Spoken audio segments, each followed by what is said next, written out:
ഇത് നിന്റെ വീടായിരുന്നോടാ? ഹായ് മക്കേഴ്സ്, അപ്പം നിങ്ങൾ തമ്പനയിൽ കണ്ട പോലെ തന്നെ നമ്മൾ ഒരിടത്ത് വരെ പോവാണ്. ഡ്രസ്സ് കസ്റ്റമൈസ് ചെയ്യാൻ കൊടുക്കാൻ പോവാണ് കേട്ടോ. അപ്പൊ ഇത് ഓൾറെഡി ഞാൻ 2-3 ദിവസം മുന്നേ എടുത്ത വീഡിയോ ആണ്. ഞാൻ ഇന്നാണ് എഡിറ്റ് ചെയ്തിടുന്നത് കേട്ടോ. അങ്ങനെ നമ്മൾ വീട്ടിൽ നിന്ന് ഇറങ്ങി, കൊണ്ടാക്കാൻ ആരുമില്ലാത്തോണ്ട് നോം നടന്നു പോവുകയാണേ. അങ്ങനെ നടന്ന് കുറച്ചെത്തിയപ്പോഴത്തേക്കും എന്റെ ബ്രദറിനെ കണ്ടായിരുന്നു, പിന്നെ അവൻ എന്നെ കൊണ്ടാക്കി. അങ്ങനെ നാം ബസ് സ്റ്റോപ്പിൽ എത്തിയിട്ടുണ്ട്. ഇനി നമ്മൾ പ്രിയദർശിനി ബസ്സിലാണ് പോകുന്നത്. സോ വെയിറ്റ് ചെയ്തിരിക്കുകയാണ്. അവസാനം വന്നെത്തി ഗൈസ്. അങ്ങനെ നമ്മൾ കരുനാഗപ്പള്ളിയിലേക്കാണ് ടിക്കറ്റ് എടുത്തിരിക്കുന്നത്. അതും 0 ടിക്കറ്റ്. ഞാൻ കോളേജിൽ പഠിക്കുന്ന സമയമാണെങ്കിൽ എത്ര രൂപ ലാഭിക്കായിരുന്നു.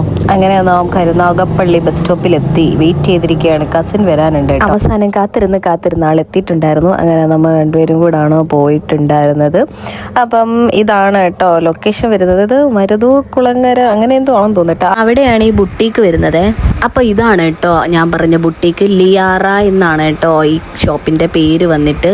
അങ്ങനെ ഞാൻ ഈ ഷോപ്പ് കണ്ടെത്തി വരാനുള്ള കാരണം എൻ്റെ സീനിയർ ചേച്ചിയാണ്, അഞ്ജന ചേച്ചിയുടെ ചേച്ചിയാണ് ഈ അഞ്ജലി ചേച്ചി. അപ്പം ഭയങ്കര കോമഡി ആയിരുന്നു കേട്ടോ. തുടക്കം തന്നെ ഞങ്ങൾ ഭയങ്കര കോമഡി ആയിരുന്നു. പുള്ളിക്കാരി എന്നെക്കാളും വലിയ നാണക്കാരിയാണെന്ന് എന്ത് ചെയ്യാം. അങ്ങനെ നമ്മൾ കുറേ കാര്യങ്ങളൊക്കെ ഇരുന്ന് സംസാരിച്ചിട്ട് ഭയങ്കര നാണമായിരുന്നു. ഞങ്ങൾക്ക് രണ്ടുപേർക്കും നാണമായിരുന്നു കേട്ടോ. ഞാൻ സംഭവം ഇത് കുറേ കാര്യങ്ങൾ പറയുന്നുണ്ട്, പക്ഷെ വോയിസ് ക്ലിയർ ആവാത്തതുകൊണ്ടാണ് കേട്ടോ ഞാൻ ഓൺ വോയിസ് ഇടുന്നത്.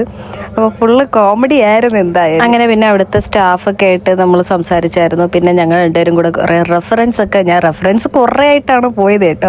അവസാനം ഞാൻ ചേച്ചിയുടെ തലയെ കൊണ്ടങ്ങിട്ട് അങ്ങനെ ചേച്ചിയും ഞാനും കൂടെ കുറേ കാര്യങ്ങളൊക്കെ ഡിസ്കസ് ചെയ്ത് അവസാനം ഒരു ഇതിലെത്തിയിട്ടുണ്ട്. അങ്ങനെ അവസാനം നമ്മൾ ഫൈനലി ഒരു ഡിസിഷനിലെത്തി. ആദ്യമായിട്ടാണ്ട് തന്നെ എങ്ങനെയാ എന്തുവാ എന്നുള്ള ഒരു പിടിയില്ലായിരുന്നു കേട്ടോ. അങ്ങനെ നമ്മൾ ചേച്ചിയായിട്ടും അവിടുത്തെ സ്റ്റാഫൊക്കെ ആയിട്ട് നല്ല കമ്പനിയായിരുന്നു കേട്ടോ.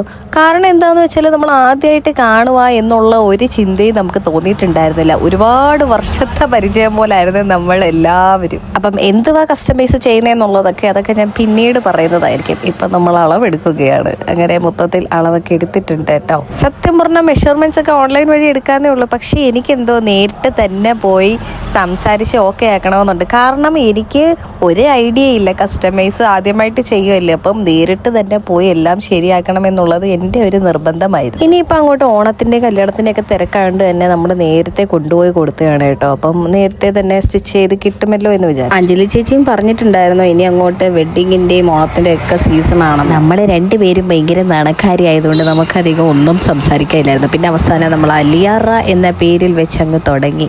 അതിൻ്റെ നെയിം, ഉത്ഭവം എല്ലാം എവിടെ നിന്നാണെന്ന് സത്യം പറഞ്ഞാൽ നേരിട്ട് വന്നില്ലായിരുന്നെങ്കിൽ നമുക്ക് ഇത്രയും കമ്പനിയാകാൻ പറ്റില്ലായിരുന്നു. എന്തായാലും വന്നതിൽ ഒരുപാട് സന്തോഷമുണ്ട്. കാണാൻ പറ്റിയതിലും സംസാരിക്കാൻ പറ്റിയത്. അങ്ങനെ നമ്മൾ അവിടെ നിന്ന് ഇറങ്ങുകയാണ് കേട്ടോ. നേരെ ഫുഡ് കഴിക്കാനാണ് പോയത്. നല്ല വിശപ്പുണ്ടായിരുന്നു. കാരണം നോം രാവിലെ ഒന്നും കഴിക്കാതെയാണ് ഇറങ്ങിയത് കേട്ടോ. അങ്ങനെ പിന്നെ മെനു ഒക്കെ നോക്കി. എന്നിട്ട് എനിക്ക് അതൊന്നും വേണ്ട, എനിക്ക് പൊറോട്ടയും ചിക്കൻ ഫ്രൈ മതി. എൻ്റെ ഫേവറേറ്റ് അതായതുകൊണ്ട് അത് തന്നെ ഓർഡർ ചെയ്ത് കഴിച്ചു. അങ്ങനെ അവിടെ നിന്ന് ഇറങ്ങി പിന്നെ നമ്മൾ നേരെ ബസ് സ്റ്റോപ്പിലേക്ക് പോവാണ്. ബസ് സ്റ്റോപ്പിൽ ചെന്നപ്പോഴത്തേക്കും കുറേ നേരം വെയിറ്റ് ചെയ്യുന്ന അവസാനം ബസ് കിട്ടി. അങ്ങനെ ബസ് അവിടെ നിന്ന് എടുത്തിട്ടുണ്ട് കേട്ടോ. എൻ്റെ ഇരുത്ത കണ്ടപ്പോഴേ നിങ്ങൾക്ക് മനസ്സിലായിട്ടുണ്ടായിരിക്കും ഞാൻ സത്യം പറഞ്ഞാൽ അത്രയ്ക്കും കുഴഞ്ഞ അവശതയായിരുന്നു തന്നെ. അങ്ങനെ ഫൈനലി എൻ്റെ സ്ഥലത്തെത്തിയിട്ടുണ്ട്. അപ്പം പപ്പ വിളിക്കാൻ വരാമെന്ന് പറഞ്ഞിട്ടുണ്ടായിരുന്നു. അങ്ങനെ പപ്പയെ വെയിറ്റ് ചെയ്ത് നിൽക്കാൻ വയ്യാത്തുണ്ടെങ്കിൽ നടന്നു. അങ്ങനെ പകുതി വെച്ച് പപ്പയെ കണ്ടു. അങ്ങനെ പപ്പയായിട്ട് നമ്മൾ നേരെ വീട്ടിലേക്ക് പോവുകയാണ്.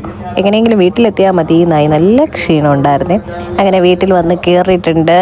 അപ്പോൾ ഇന്ന് ഇത്രയേ ഉള്ളൂ വീഡിയോ. അടുത്ത വീഡിയോ കാണാൻ. Tata, bye bye.